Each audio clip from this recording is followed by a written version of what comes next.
Okay, it is April, what's the date today, guys?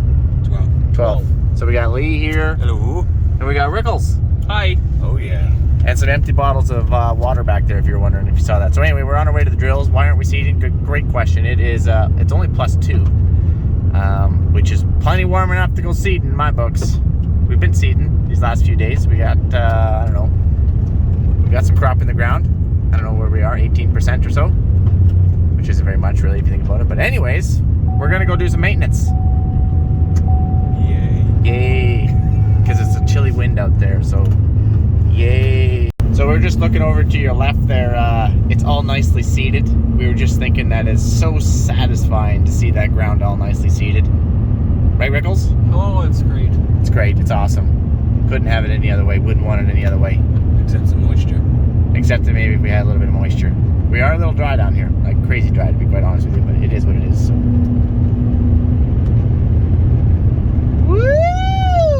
Put your hands in the air, Rickos. Wait for it. Oh no, that one wasn't as good. We're gonna have to pick up our speed here if we're gonna. Okay, one more. Okay, we got it. And here's our corner after our roller coaster ride.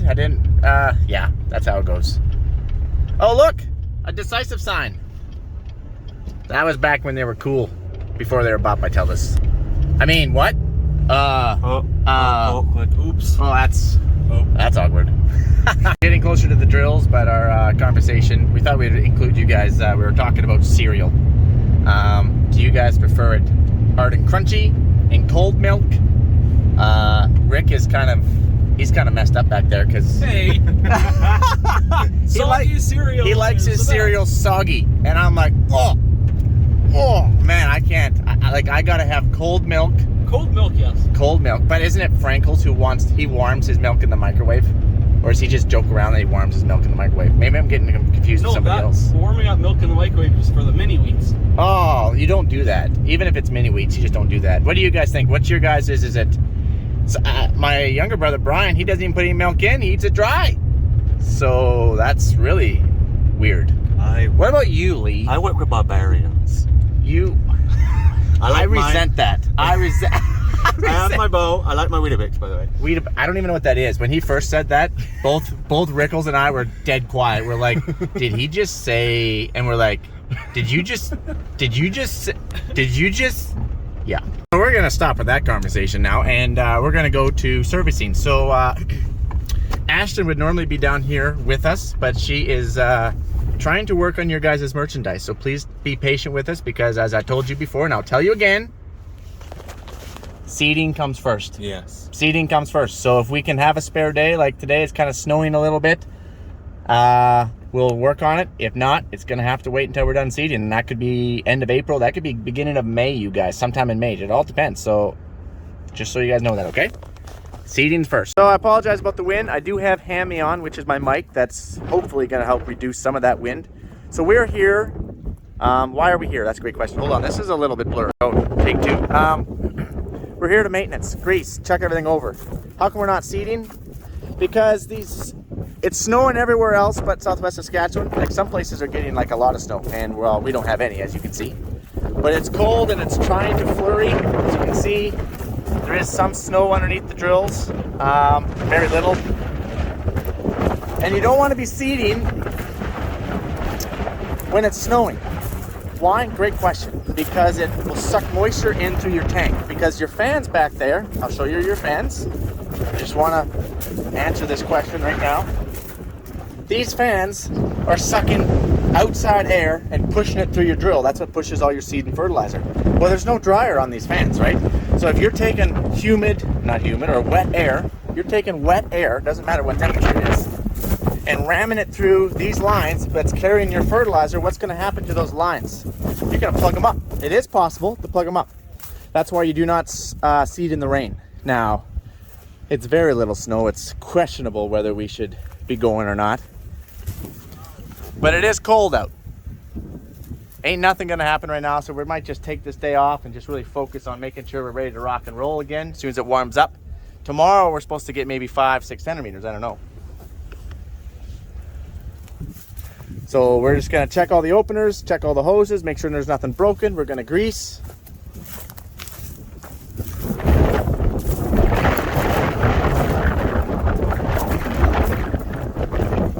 We have our winter clothes on. It's windy. That wind is literally blowing off the snowbank somewhere in northern Saskatchewan because, whew, she's chilly. This is Sally, Susie's third cousin. Susie's my impact. We've got some more Blue Guard grease. Oh yeah, when it comes to grease, there is a ton of different types of grease and really fancy grease. There's grease that can take up heat better. There's grease that's more water resistant.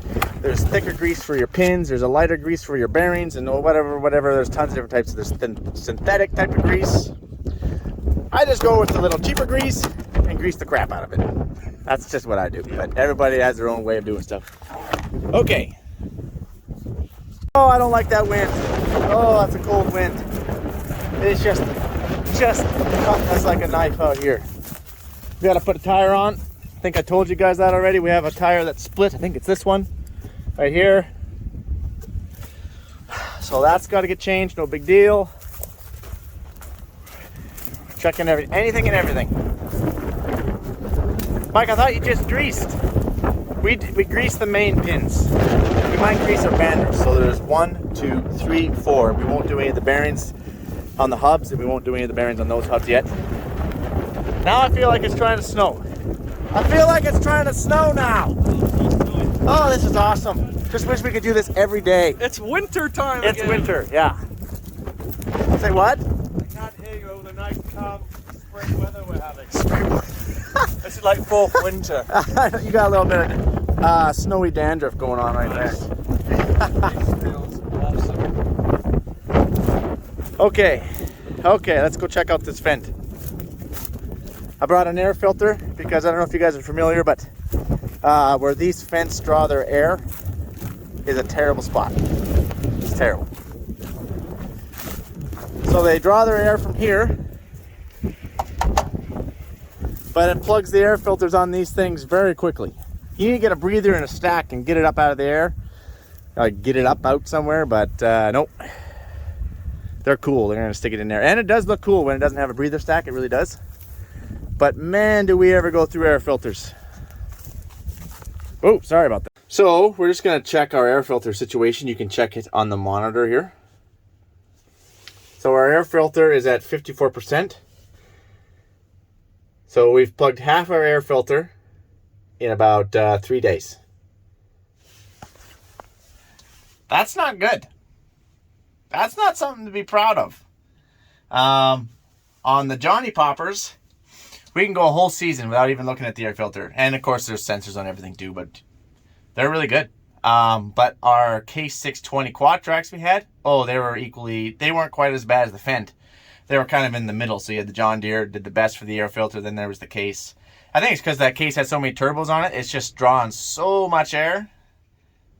We went through air filters all the time. Like we would go through maybe 2, 3, 4 sets of air filters per tractor. Because you're not supposed to blow them out. Although a lot of people blow them out. But you're not supposed to blow them out. You're not supposed to blow this one out too. I don't think either. But so anyway, I did bring a new air filter. We're not going to put it in yet. We're going to run it until 80, 90%. And then we'll take it out and we'll change it.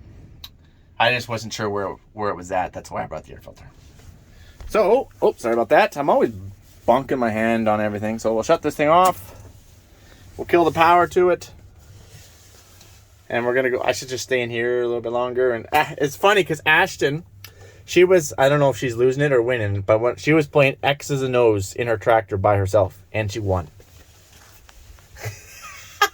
I only thought I ever did that kind of stuff. You could tell that we're a perfect match for each other. Anyway, I'm going to get out there and I'm going to help the guys. What? I can feel my face when I'm with you, but I love it. Lee's trying to sing again. Whoa, what do you mean try? Well, you know how it is, right? I'm not good enough, Canada's Got Talent, was it? Yeah, so, well, yeah, okay, yeah, we're done. Greasy, okay, so, I know you guys have some questions like, how often are you supposed to grease stuff? How much grease are you supposed to give stuff? Is there a different type of grease for different types of application? And you are right on all accounts. So any like main pin, I think I explained this before to you, any main pin, I just grease it until it comes out. That tells me I'm good. I do believe there is plastic wear pads in here it can actually wear on. Can't remember. Anyways, so we grease all the main pins until they come out. I'll show you a mid-row bander because please working on a mid-row bander. Well, Just want to hear that. yeah, you want to hear that cracking. So anyway, it will crack and pop, and it will come out right out here, and then you know that you're good. Now, when it comes to bearings and U-joints, you guys, bearings and U-joints, you don't want to over-grease a bearing or a U-joint. There is some stuff that you need to be careful of how much grease you pump in, and I will show you those. So for example, this, if you were to over-grease this, this is a hub, it would either pop this dust cap off because it's got too much, or it can pop the seal out, come out the back over here. So you don't want to do that. So, well, Mike, how are you supposed to know how much grease to give these things? Great question. You just kind of know, to be honest with you. If you were into reading manuals, but most farmers are not, it would probably tell you X amount of hours, okay? That means you don't count during the day. That means you don't count during... Yeah, when it's just sat there, you don't be like, oh yeah, the drill sat there 2 hours. Yeah, I'm going to grease it now. Yeah. Exactly right. Well, Mike, how are you supposed to know where and what takes grease? Well, most pivoting points, you guys, most main pivoting points, whether it be this way, will take grease. So that has a grease nipple. This one does not have a grease nipple, but any main pivoting point, you're always looking, you're feeling, does it have a grease nipple? Like, we don't have to do that because we've greased these things enough. We know exactly where the grease nipples are. I'm just telling you guys. Back here, there's a main pivoting point. That's a grease nipple, okay? Where else? Let's go around to the tank. As we're going around to the tank, each one of these little hubs, remember we changed those bearings on these last year? They have a grease nipple. We're not going to grease those yet. I told you that. They're still good. We're not going to do any of the wheels yet. They're still good.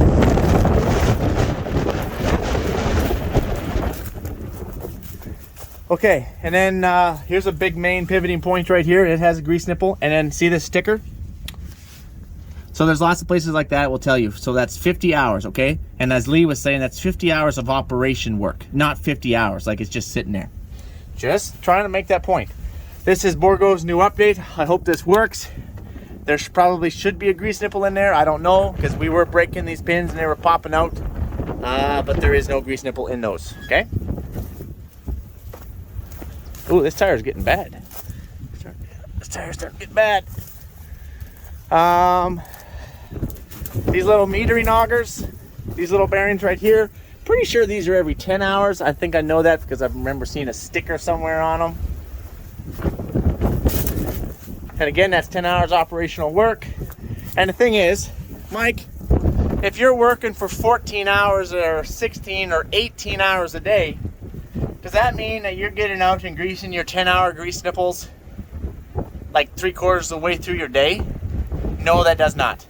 Most guys are not going to get out at the three-quarter point and grease their 10-hour grease nipples. Basically, if it's a 10-hour grease nipple, that's basically the engineers telling you grease them once a day. So once your tractor is warming up, then you would come out here and you would grease all those things because you have to wait for your tractor to warm up anyways. But it's kind of funny because I think a lot of engineers where they stick 10-hour grease nipples on here, oh, right here, 10-hour grease nipples, as they think that us farmers work a 10-hour working day. That's funny. So yeah, so we're gonna keep greasing. We're gonna be down here for probably the next 4 or 5 hours working on all the greasing, fixing anything that might need to be fixed, checking all the openers, so on and so forth. I know it's quite windy out there, so I apologize about that. I wish I could go seeding, but you know. Oh, I want to show you this cart. Hold on. You see those bearings up there? Right there? Yeah, you see those? So those are, I'm going to grease those. You probably shouldn't over grease them, but I'm going to grease them anyway because they're always in fert dust. So sometimes it kind of depends on the environment. So if they're always in a fert dust, fert is very corrosive. So if there's always in fert dust, if there's a place where they're always in fert dust, I like to over grease those just a little bit. Remember, bearings are cheap. I can put new bearings on at the end of the year if I kind of hooch the bearing for over greasing or whatnot, but I would rather do that than, because I actually do that anyway. I'm like, what do you mean you just throw on new bearings? Because I wash my cart. So that means a lot of guys don't wash their cart. Some guys blow their cart out, and that's fine. I don't think there's any right way or wrong way of doing it, as long as you do it right. If you're gonna wash it, you can't half-ass the job. It's gotta be strip all the metering augers off, take all the bearings out, get in there, wash it, scrub it, wash it, scrub it, wax it, put all the brand new bearings on, so on and so forth. You guys will get to see that when that time comes. Okay, guys. You guys got it figured. I know you do. My hands are cold. Another thing that I noticed was obviously this is a protector. It's supposed to protect the cylinder. Here, I'll show you like this one over here. Just ties on there, and it's supposed to protect the cylinder from mud and stuff coming off the tire. I think they're kind of a joke myself, because sometimes they'll get hooked on the tire for whatever reason. And look what it did. It just rounded off that fitting. See? Should have a fitting here. Let me zoom in on this a little bit. Look what it did to this one. There's not even a fitting there anymore. And try and take that off. We're gonna wait until he's done greasing those before we change that. There's gonna be oil going everywhere. So what we're gonna do is we're gonna take Susie here. And we're gonna zap these two bolts loose. And this actually moves this whole assembly. Hold on. Go. So the scraper's too far close to the end of the disc. And it's putting excessive wear right here on the bottom of this scraper. So we're gonna slide this up, see how we can slide it up a little bit, and we're gonna try to get the scraper up here, maybe so the edge is here, okay? So I'm gonna take Susie and I'm gonna go around and start doing that. Okay. Here we go. Now, you pretty much need two hands here.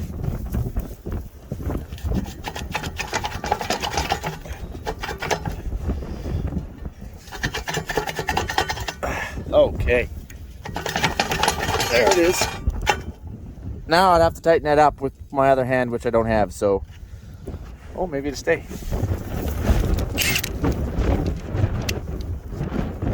See how much that lifted it? That's what we're looking for. Yeah, it's just because my blade is wearing out. Oh, it did slide down a little bit. Well, this one's just to show you guys. Oh yeah.